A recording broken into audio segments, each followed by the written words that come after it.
So yesterday, I've told you before, I am pro-conflict. I don't think you should let things fester. It doesn't matter if you're talking about your work. It doesn't matter if you're talking about your kids or whatever. Don't let stuff fester. Like, let's get it out. Let's argue. Let's scream at each other. Hurt feelings for an hour. But just, like, get stuff to the surface. And so yesterday, apparently the Cleveland Cavaliers, in their practice facility yesterday, had this really loud shouting meeting, and the players think Kevin Love's not being honest with them, and he missed a game, and he missed a practice, and he said he was sick, and the players didn't buy into it, and they were yelling and screaming, and then Kevin Love said, this is why I missed the game, and this is why I missed practice. But here's what's funny about this situation. Everybody is looking at Cleveland and LeBron, and they're going, this is a crisis.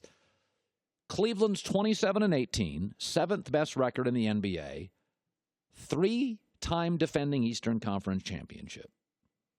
Is that a crisis or is it standards? This is why Brady screams at his offensive coordinator and the cameraman Sunday and his teammates at the end of the second quarter. Did you see it on TV? It's called standards.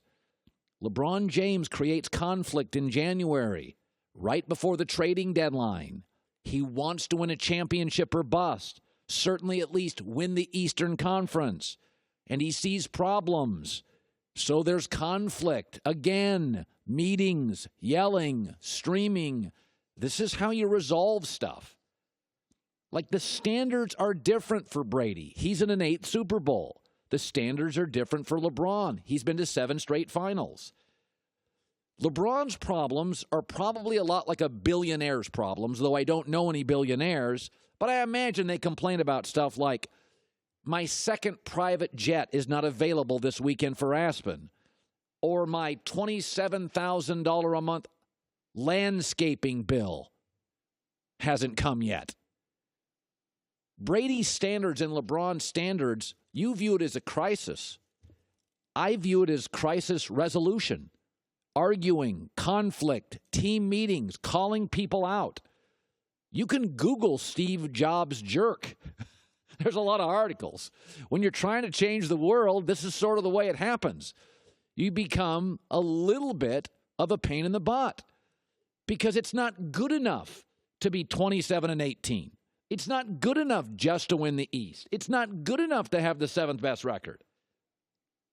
Tom Brady walked out of the tunnel Sunday and screamed at a camera guy.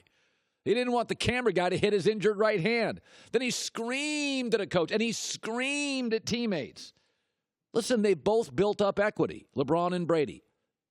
That team meeting is exactly what you should do if you're trying to change the world in which you live. It's not a crisis, it's crisis resolution. I love that story. It gives me more confidence Cleveland will figure it out, whether it's the front office or the owner making a trade, or it's the players committing on the defensive end. A lot of people out there that think that I will just troll LeBron James for anything he does and that I'm a hater.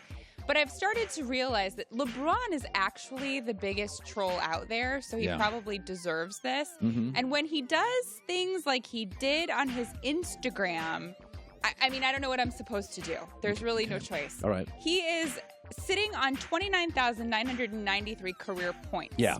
So he's set to pass the 30,000-point threshold tonight against the Spurs. Yeah. So what does LeBron do? He congratulates himself for 30,000 points before he even has scored 30,000 points. And he did it with a post on Instagram, which I'm just going to read to you because this is ridiculous.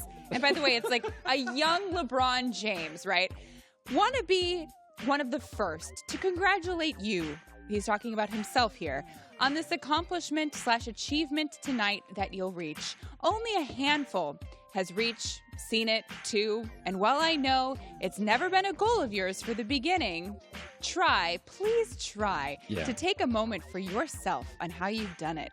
The house you're about to be a part of only has 6 seats in it as of now, but 1 more will be added, and you should be very proud and honored to be invited inside. There's so many people to thank who's helped this even become possible. So thank them all. And when you finally get your moment alone to yourself, smile, look up to the higher skies and say thank you.